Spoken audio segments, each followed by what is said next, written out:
ബി.ജെ.പിയുടെ സംസ്ഥാന പ്രസിഡന്റ് ആ വിഷയം പരിഹരിക്കുന്നതിന് വേണ്ടി അദ്ദേഹം എല്ലാ തലങ്ങളിലും ഇടപെട്ടുകൊണ്ടിരിക്കുകയാണ്. അപ്പോൾ അതുകൊണ്ട് ആ പ്രശ്നം പരിഹരിക്കാനുള്ള ആത്മാർത്ഥമായിട്ടുള്ള ശ്രമം ബി.ജെ.പിയുടെ ഭാഗത്തു നിന്ന് മാത്രമേ ഉണ്ടാവുന്നുള്ളൂ. ബാക്കിയുള്ളവരെല്ലാം എങ്ങനെ കന്യാസ്ത്രീകളെ ജയിലിൽ അവിടെ എത്ര നാൾ ദീർഘം കിടത്താം എന്നുള്ള ശ്രമത്തിലാണ്. അപ്പോൾ അതുകൊണ്ട് ശ്രീ രാജീവ് ചന്ദ്രശേഖർജി ആദ്യം തന്നെ ശ്രീ അനൂപ് ആന്റണിയെ ബി.ജെ.പിയുടെ സംസ്ഥാന ജനറൽ സെക്രട്ടറി ഛത്തീസ്ഗഡിലെ ഭരണകൂടവുമായിട്ട് അടുത്ത ബന്ധമുള്ള ആളായിട്ടുള്ള അദ്ദേഹത്തിനെ അങ്ങോട്ട് അയക്കുകയുണ്ടായി. അപ്പോൾ അദ്ദേഹവും ശ്രമം നടത്തിക്കൊണ്ട് ഇരിക്കുകയാണ്.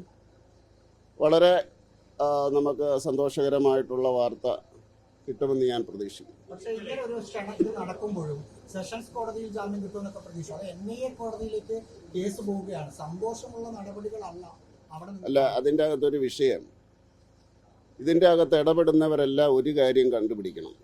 മജിസ്ട്രേറ്റ് കോടതിയിൽ ഒരു ജാമ്യാപേക്ഷ പോയി. അത് ഈ കോൺഗ്രിഗേഷൻ്റെ അതായത് Assisi sisters of Mary immaculate ചുമതലപ്പെടുത്തിയ ആളല്ല. ഇന്നലെയും ഞാൻ CBCIയോട് ചോദിച്ചിരുന്നു, അത് അവരും ചുമതലപ്പെടുത്തിയ ആളല്ല.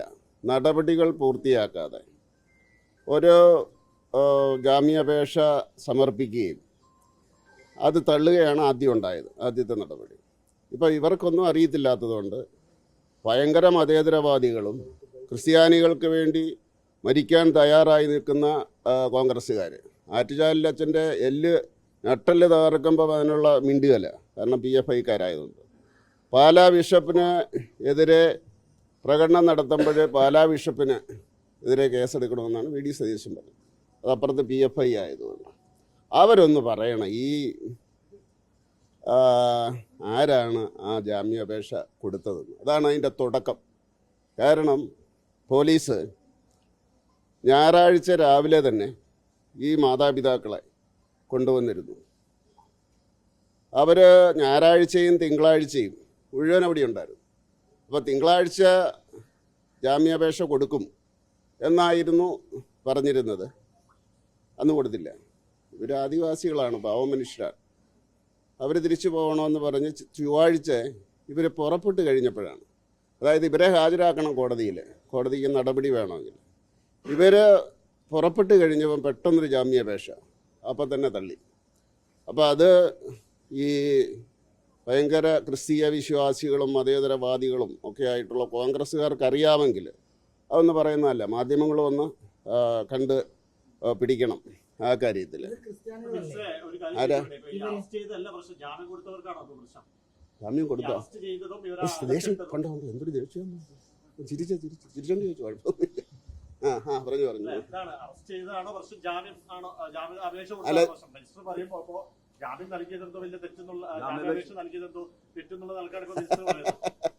എൻ്റെ സുഹൃത്തെ, നടപടിക്രമം പൂർത്തിയാക്കാതെ ജാമ്യം കൊടുത്താൽ അപേക്ഷ കൊടുത്താൽ തള്ളിക്കളയും, അറിയത്തില്ലേ? അങ്ങനെ പറ്റിയതാണ്. അതിൻ്റെ അകത്ത് കോൺഗ്രസ്സുകാരാന്ന് പറഞ്ഞില്ല. കോൺഗ്രസ്സുകാരനാണോ? പേടിക്കണ്ട, കോൺഗ്രസ്സുകാരനാന്ന് ഞാൻ പറഞ്ഞിട്ടേ ഇല്ല.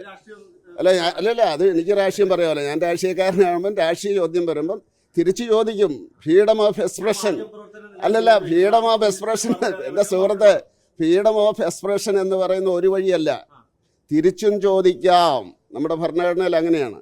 എവിടെയെങ്കിലും പത്രപ്രവർത്തകരോട് ചോദിക്കരുത് എന്ന് എഴുതി വെച്ചിട്ടുണ്ടോ? എഴുതി വെച്ചിട്ടില്ല.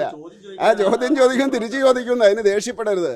നിങ്ങൾ ആദ്യം തന്നെ വളരെ രൂക്ഷമായിട്ടാണ് സംസാരിച്ചത്. അതുകൊണ്ട് ഇത് പിടിച്ചിരിക്കുന്ന കൂട്ടത്തിൽ നിങ്ങളില്ലായിരുന്നുകൊണ്ട് അതുകൊണ്ട് ഞാൻ പലപ്പോഴും പറയും, ഈ ലൈവ് കൊടുക്കരുതെന്ന്. കാരണം എല്ലാ ചാനലുകളെ പറ്റി എനിക്കറിയാമല്ലോ, ഞാൻ കുറച്ച് വർഷമായല്ലോ. അപ്പോൾ അതുകൊണ്ട് ആ ചാനലിൻ്റെ പേര് പറഞ്ഞ് മറുപടി പറയും. അത് പലപ്പോഴും പൊതുരീതിയാണ് ചോദ്യം ചോദിക്കുന്നവരുടെ ചോദിക്കുന്ന മാധ്യമ രാഷ്ട്രീയം തിരിച്ചു ചോദിക്കുന്നതാണ് ബി.ജെ.പിയുടെ പൊതുരീതിയാണ് ഇപ്പോൾ. കാരണം ചോദ്യം ചോദിക്കുമ്പോൾ ചോദ്യത്തിന്റെ മെരിറ്റിനപ്പുറത്തേക്ക്, ഞാൻ ന്യൂസ് 18 ചോദ്യത്തിന്റെ മെരിറ്റിനപ്പുറത്തേക്ക് ചോദിക്കുന്നവരുടെ രാഷ്ട്രീയമാണ് ഇപ്പം ചോദിക്കുന്നത്. ഞങ്ങളൊരു ജനാധിപത്യ വിശ്വാസികളാണ്. അപ്പോൾ അതുകൊണ്ട് ജനാധിപത്യപരമായിട്ട് ഈ രാജ്യം അനുവദിക്കുന്ന എല്ലാ കാര്യങ്ങളും ചെയ്യും. ഞങ്ങൾക്ക് ഈ വലിയ പണക്കാരോ അങ്ങനെയുള്ളവരല്ല. ഈ രാജ്യം അടക്കി ഭരിക്കുന്നവരോ അങ്ങനെയുള്ളവരല്ല ഞങ്ങൾ. അതുകൊണ്ട് ഞങ്ങൾ ചോദിക്കുന്നു. അതുകൊണ്ട്